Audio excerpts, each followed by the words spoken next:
Ladies and gentlemen, this is Internet Personality Evangelist, and I want to debut the V-Paint series with this slightly disappointing entry. I wanted to show you myself in the act of painting, and unfortunately I couldn't figure out a way to actually either make it so you could see what was happening, or make it so you could see what was happening and I wouldn't be screwing it up because there'd be equipment in the way. So I'm gonna have to work on that later. I just kind of got inspired to paint this up the other night. I thought about filming it, and I was like, it's not gonna turn out. So what I'm gonna do instead is just show you some of the aftermath, and hope that that does something for you guys. So this is the state of everything after I gave it a clear coat. A couple coats of clear coat. I painted everything, disassembled it into this kind of state, and then sprayed it down. I used some Tamiya Flat Clear, and the fumes weren't all that bad. So I'll get everything put back together and show you what these things look like painted up. So here's Gosei Shark. One thing to bear in mind while you're looking at this is that this was entirely white plastic. That was the only plastic color on this particular component, so nearly everything has been painted to some degree. There's still some white here on the clip, because I figured there's no point painting that up, but I did some black inside the mouth, some gold in the teeth. These parts here, I messed up a whole lot on the silver because I basically painted this all blue and then realized there's silver here. So that's silver over blue, which took a little bit of doing with my Gundam marker makeshift setup. Paint's a little bit messy on all of these, but it's just enough so that from a distance the basic gist of it is there. The up close is going to show a whole lot of nicks and dents and crap. Something I do want to show you is in here. This was kind of troublesome because these surfaces rub together a lot. I'm actually not going to be pegging the tails together entirely, just about that much. But other than that, the painting, it's rough, but it's satisfying to me as an amateur. One thing that I did do was I tried to follow the model as best as I could, and, well, by model I mean the toy, that's the big bricky plastic one, and I tried to do the eyes in silver for the rims, then dot the actual raised eyes in gold, and that seemed to turn out alright. I tried to get a lot of the lines in here black where I could. I didn't panel line everything, because I don't know, for some reason with blue I never really liked the way that looks. But one nice thing about this is the header ports. You could paint them black, and the way they work is when a header plugs into them, it doesn't actually plug physically onto the port sculpting, so you can paint that sculpting and not worry too much about it getting scratched immediately. So that's Gosei Shark. Let's move along. Gosei Tiger! This one's a bit of a funny story. Again, the header ports, nice and paintable without too much worry of friction scratching. I did a little bit of panel lining here just to fill in some detail, and because yellow is such a bright color. The gold on here was really helpful in that it was all sculpted in a raised manner, so it was not too hard to put some paint on.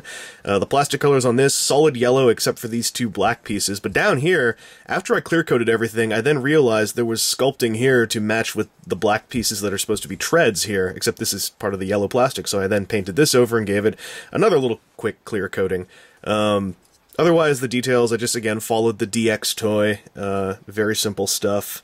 And on the eyes, I tried to get a black outline around the blue eyes, and it sort of worked, but also the blue is sort of dark, and it's really hard to tell it's there unless you're looking for it, so small failure there on my part. But overall, I'm kind of happy with how this turned out.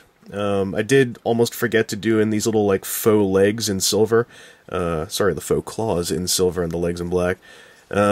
This stuff up here, I think that I followed the model correctly, but this is where the sculpting on the Minipla kit differs slightly from the DX toy, and you kind of have to take some liberties with it, but I'm kind of happy with how it looks overall. Also, the reason why I didn't paint the inside of these header ports is that I realized a peg goes in there, and that will cause the sort of friction that will rub the paint right out.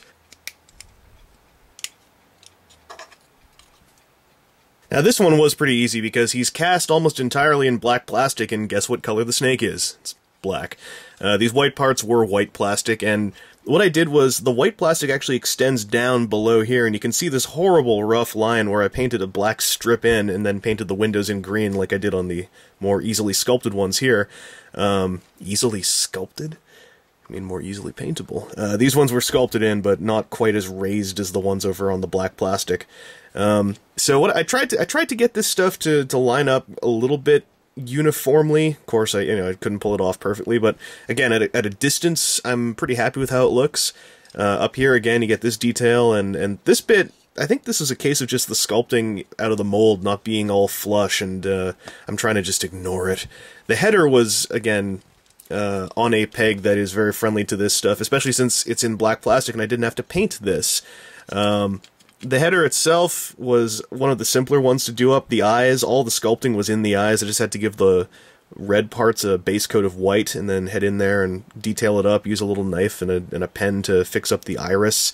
I should have put some green on here, and I think I might go back and do that. I missed something! But other than that, it was just a case of do some detailed bits in silver, and boom, Snake Boy is your uncle. Also under here, I decided to paint this stuff in silver just for the sake of having some butt flap detail when it's combined with all the rest. Gosei Phoenix! The pink is really, really bright on here, but you can see it's there. There were no sculpted lines to actually apply this pink paint within, so I kind of guesstimated a straight line down each side and then filled in the middle. So it's definitely not as good as it could look, but I'm happy with it. And similarly, there's no sculpting on the side for the pink U shapes here, but I just tried to stick to the edges. These metal parts, I did them in black first and then filled in silver and tried to leave the edges of the black there just for some definition. Also, on a bunch of these, I did paint the little wheel on the bottom in black, even though it's just like a sculpted lump. This was a really simple one to do up, though. I actually did a bunch of panel lining on this first just to see where all the details properly were, and then went back and did some panel lining, I think, again after the paint dried. This green stuff was funny. I tried to do this in the metallic green pen I have, and then I realized that kind of shows up a bit dark, so then I dotted in the flat bits in the middle with a more lighter green pen, and oddly enough, it seems the colors are reversed on there now. I'm not sure how that happened.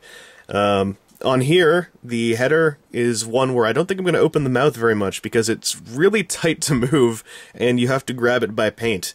But it does look pretty neat. And again, this was one that was cast entirely in white plastic, and in that case, that really helped out because Gosei Phoenix is pretty darn white.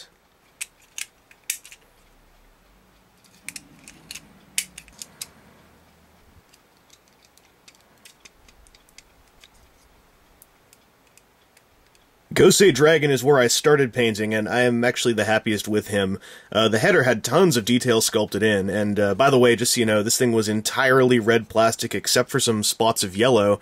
You can still see some of the yellow here, but this entire underbelly was solid yellow, so I had some fun going in there and trying to make it match up with the rest of this.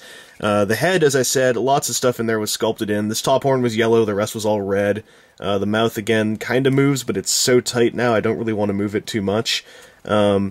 Similar to the Gosei Phoenix, I dotted his eyes in with the metallic green, and it was so dark, I went back with the lighter green and sort of filled in the middle part while leaving the edges darker. I kind of like how that turned out. Overall, I'm happy with how Gosei Dragon's head looks. It's a case where just there are so many natural lines in there that filling in the paint just adds natural shading that will bring out the details and make this look a whole lot more fancy than its $3 price point on the shelf in Japan would belie. Here's a funny thing. This gold stuff, you know, it's all sculpted in. That was easy enough to pinpoint. The black stuff down here, it goes up until the bend in the neck, so I just had to try to stick to the lines that were soft sculpted in there.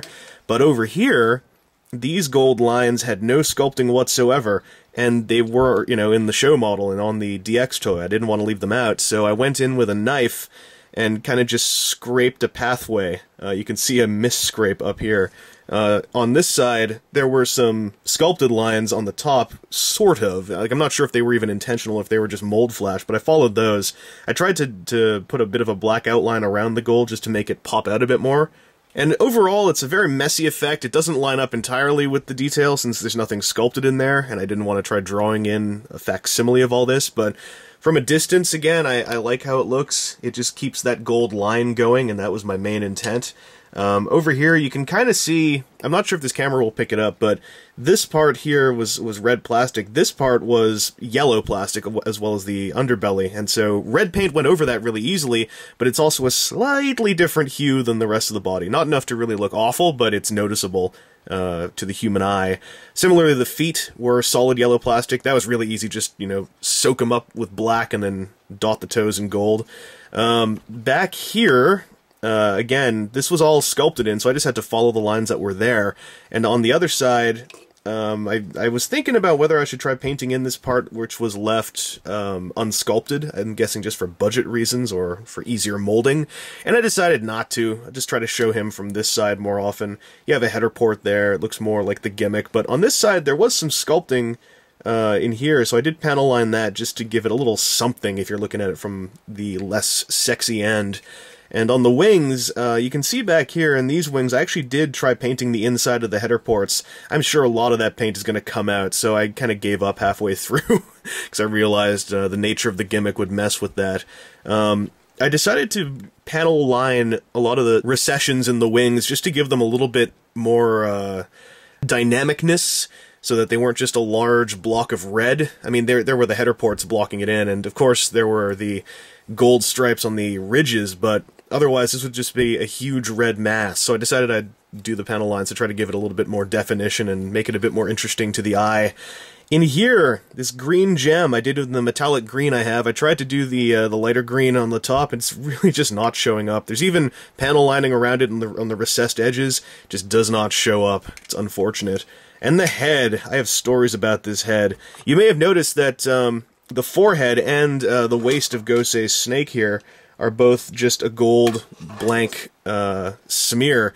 That's because I can't find the stickers for this guy. I don't know where I put them. And the stickers actually had, you know, designs in there I would have liked to stick on. But, you know, whatever. It's just simplified now.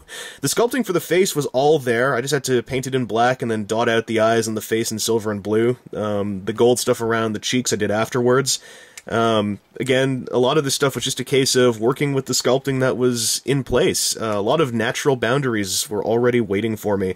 This thing on the top of the head, I painted it silver so many times, and for some reason the silver just keeps running off the top ridge. I'm not sure why. Probably my silver paint sucks, but I don't mind it. It just means there's, like, you know, weathering. That's the magic word. Now, these head wings, this set of head wings over here, this head wing over here, is really tight. I'm sure it's going to break at some point. I'm going to have to fix it.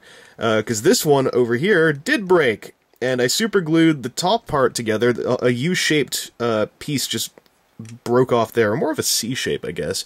And I glued the top part and thought I glued the bottom part, but the bottom part came apart again. So I just waited until it was at this kind of nice loose level of friction, and then kind of soaked some more glue over the crack there without getting it on the peg. And I'm kind of happy with how this turned out. I would have liked to panel line the head wings, but just for whatever reason, I couldn't get it to really come out that well. So I thought, you know, it looks fine. I'm not aiming for the world's greatest paint jobs, and many would say that I have the world's worst paint jobs. So I'm more so just aiming for my own little goals of making these things look a little bit less like the 300 yen a piece model kits that they are, and I feel like I accomplished that.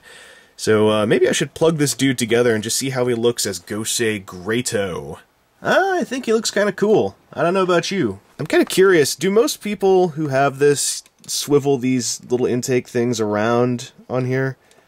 That way you don't have the underside of the mold showing when you're using these as actual elbows. I'm not really sure. People with the DX toy won't know what I'm talking about, because DX toy is all like, elbows? What are those? I'm a Sentai DX toy.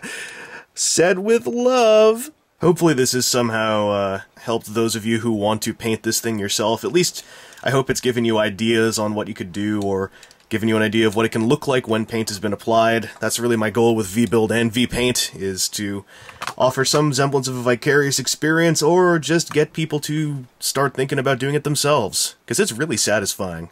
And I'm going to endeavor to actually have a V-Paint where you can see paint going on the model.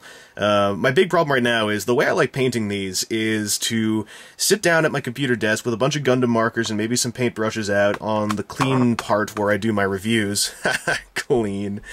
And then slowly paint it while looking at pictures of the thing, and simultaneously watch internet videos. So that does work very much against actually filming it. I'm going to try to think of something I can do to film it. I've had it suggested just to show paint going on a few parts at a time. I was thinking, like, I could go, like, here's some silver going on to here, and then cut to, like, here's silver going on here, but then I couldn't think of a way to do it that would have been satisfying to me. And again, I don't want to do something where either you're not going to be able to actually see anything going on, or where you're going to totally see what's going on, and because of that, I'm going to totally put paint all over the wrong places, and it's going to be a debacle. So I'm going to keep thinking about it. This has been the V-Paint debut. You didn't see any actual painting, but I tried to explain where paint hit the plastic. Just remember, originally this guy was like all red, black, white, black, yellow, white, white. And now he looks like this. And you can do this too. In fact, you can probably do this better than me. So I heartily encourage all of you to take your Minipla kits and make them truly your own. This has been Internet Personality Vangelis. I just have 2 quick updates. I've filled in that missing window and gave it a little bit of an outline, so now the Gosei snake header has more defined birthmarks. And rather unfortunately, right after I finished shooting that original footage, the jaw on Gosei Shark cracked apart. I think it's a case of all the different sprays of paint and clear coat kind of compressing and shrinking as they dried, and that's a socket for a peg in the hinge there for the jaw. So I think it was just a case of pressures and, you know, the slightly cheaper plastic on these kits. It's a shame, but I think that in future, when I get a second Gosei Shark, I'm going to try painting it up before assembling the jaw and see if that can prevent such a breakage from happening again. The reason why there's so many hairline fractures here is because basically the plastic came apart at the molecular level, and this is the best I could glue it back together. The inside mushy bits were all warped, and I wasn't able to get a clean flush fit, so battle damage. Also, I had these wing connection points here inside out, so as you can see, they're actually supposed to be smooth. Big difference. Bye, everybody.